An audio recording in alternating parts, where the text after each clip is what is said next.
Hezekiah Rabala Ochuka's life remains one of the most controversial and dramatic in Kenya's post-independence history, defined above all by his central role in the failed August 1, 1982 coup attempt. To some, he was a reckless junior soldier who plunged the country into chaos. To others, he symbolized the frustrations of marginalized servicemen in a rigid military hierarchy. What is not disputed is that his actions led to bloodshed, national panic, and a legacy that still provokes debate decades later. At the heart of the controversy was the coup itself, an ill-coordinated mutiny that quickly spiraled into disorder. While Ochuka briefly declared himself head of state under the banner of the People's Redemption Council, the uprising resulted in widespread looting across Nairobi and significant loss of life, with estimates ranging from hundreds to over 1,000 casualties. Critics have long pointed to his lack of strategic control, as rebel soldiers abandoned military objectives in favor of opportunistic chaos. Reports that he forced Air Force pilots at gunpoint to bomb key installations only for them to deliberately miss their targets further painted a picture of desperation rather than command.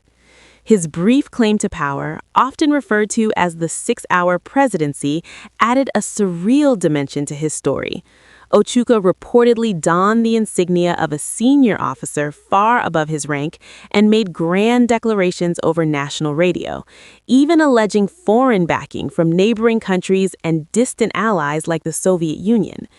These claims, widely dismissed as exaggerated or false, contributed to the perception of a man out of depth yet determined to project authority.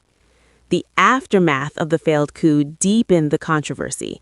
Ochuka fled to Tanzania, where he was initially granted asylum, only to be extradited back to Kenya under circumstances some critics argue violated international norms. His trial by court-martial has since been described by detractors of the Moi regime as predetermined, raising questions about fairness and due process. His execution by hanging on July 9, 1987, was equally contentious, with accounts suggesting it was carried out in a particularly harsh manner. Even in death, controversy persisted. His body was buried within Kamiti Maximum Security Prison, and his family has spent decades unsuccessfully seeking the release of his remains for a proper burial. Behind this turbulent legacy was a man born on July 23, 1953, in Nakach, Kisumu District, into a modest family. Raised by his mother, Wilkista Okech, in a humble household alongside several siblings, Ochuka's early life reflected the struggles of rural Kenya. He attended Naki Kabete Primary School before proceeding to Mirogi Secondary School, where his formal education ended prior to his enlistment in the military. In September 1976, at the age of 23, Ochuka joined the Kenya Air Force, beginning a career that would ultimately place him at the center of national history. He underwent basic training at Lynette Army Barracks in Nakuru and later specialized as a technician in aircraft wiring and radio systems.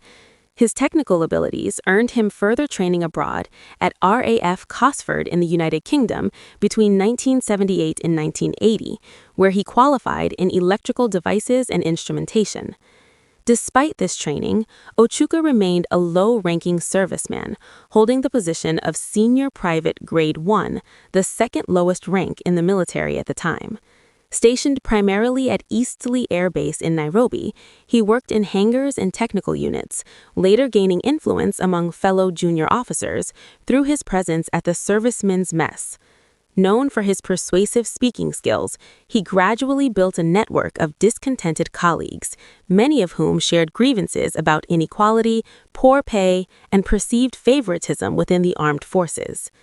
These frustrations would eventually fuel his involvement in the 1982 coup attempt. Using a modest house in Nairobi's Umoja estate as a meeting point, Ochuka and his associates planned the uprising, disguising their gatherings as casual social visits.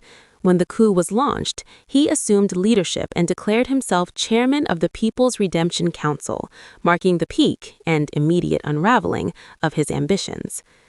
Outside his military and political life, Ochuka's personal story was relatively sparse. He was not married and had no known children, though some accounts mention a relationship with a woman named Florence Achieng. His family, however, bore the lasting consequences of his fate. Following his execution, relatives described a series of personal tragedies, including the reported death of his father shortly after the news. His mother spent years seeking confirmation of his burial and the return of his remains, efforts that have yet to succeed. Financially, Ochuka lived modestly throughout his life. As a junior airman, his income was limited, and he owned no significant property beyond ties to his family's rural homestead in Yenyaka, Koguta. Unlike many political figures, he left behind no wealth or estate, only a legacy defined by one of the most dramatic episodes in Kenya's history.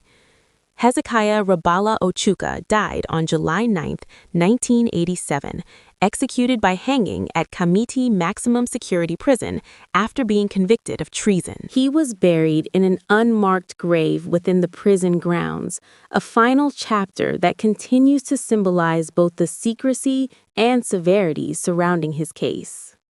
In the end, Ochuka's life is remembered less for who he was before 1982 and more for what he attempted to do on that fateful day.